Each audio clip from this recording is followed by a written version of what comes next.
पुरुष भक्तांचे अंग चोळून त्याला अंघोळ घालणारा प्रसाद बाबा उर्फ प्रसाद तामदारचं प्रस्त गेल्या काही वर्षात पुणे आणि परिसरात वाढलं होते। इंस्टाग्रामवर या बाबाचे 1.5 लाखांहून अधिक फॉलोअर्स होते। त्याच्या कमेंट्स पाहून प्रसाद बाबा आपल्याही आयुष्यातील अडचणी दूर करेल या अपेक्षाने भक्तांची गर्दी त्याच्या या पुण्यातील सूसमधील ब्रह्मांड नायक येथे वाढत चालली होती। प्रसादचे वडील भीमराव दात्रीने दिव्य साक्षात्कार झाल्याचा दावा करत हा मठ काही वर्षांपूर्वी सुरू केला। पुढे CA पर्यंतचं शिक्षण झाल्याचा दावा करणारा प्रसादने 2022 मध्ये स्वतः या मठामध्ये बाबा बनण्याचा निर्णय घेतला। मात्र त्याचा हा निर्णय भक्तांकडून पैसे उकळण्याबरोबरच त्यांच्याशी समलैंगिक संबंध प्रस्थापित करता यावेत यासाठी होता।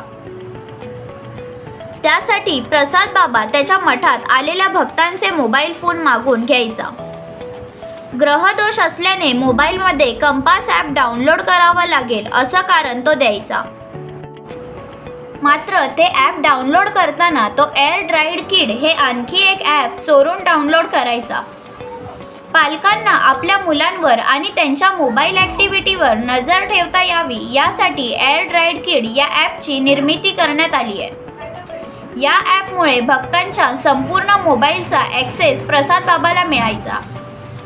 भक्तांच्या मोबाईलमधील कॅमेऱ्यातून दिसणारी सगळी माहिती तो गोळा करायचा आणि त्याचा उपयोग भक्ताला प्रभावित करण्यासाठी करायचा। आपण आज कोणत्या रंगाचे कपडे घातले आहेत आणि आपण आज कुठे कुठे गेलो होतो हे सर्व प्रसाद बाबा दिव्य साक्षात्कार झाला असल्याने समजल्याचं भक्तांना वाटायचं आणि त्यांचा प्रसाद बाबावरचा विश्वास आणखीन दृढ व्हायचा। त्यानंतर प्रसाद बाबा विश्वास संपादन केलेल्या तरुण भक्तांना सलग 2 दिवस केवळ 3 तास झोप घेण्याचा सल्ला द्यायचा। त्यानंतर त्या भक्ताला या मठात बोलवून पुढच्या अघोरी विद्येची क्रिया करण्यासाठी सर्व कपडे काढून फक्त शाल पांघरून झोपायला सांगायचा। सलग 2 दिवस झोप न मिळाल्याने तो भक्त झोपी गेला की प्रसाद बाबा त्याच्यासोबत लैंगिक चाळे सुरू करायचा आणि तो भक्त जागा झाल्यावर तुझ्या सगळ्या समस्या माझ्याकडे घेतो आहे असं सांगत त्या भक्ताला लैंगिक संबंध ठेवायला भाग पाडायचा। पुणे जिल्ह्यातील देहू रोड भागातील जे 29 वर्षाच्या बांधकाम व्यावसायिकाचं प्रसाद बाबाने असंच लैंगिक शोषण केलं। तसाच प्रकार बाबाने त्या बांधकाम व्यावसायिकाच्या मेहुण्यासोबत करण्याचा प्रयत्न केला।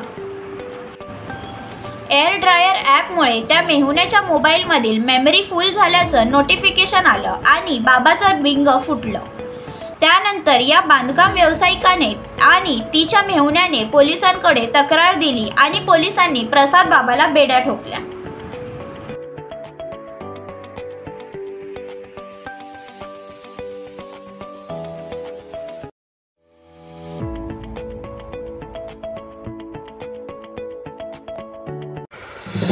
नवीन घडामोडी पाहण्यासाठी आजच आम्ही मुंबईकर 24 तासला लाईक करा, सबस्क्राईब करा आणि अपडेट रहा।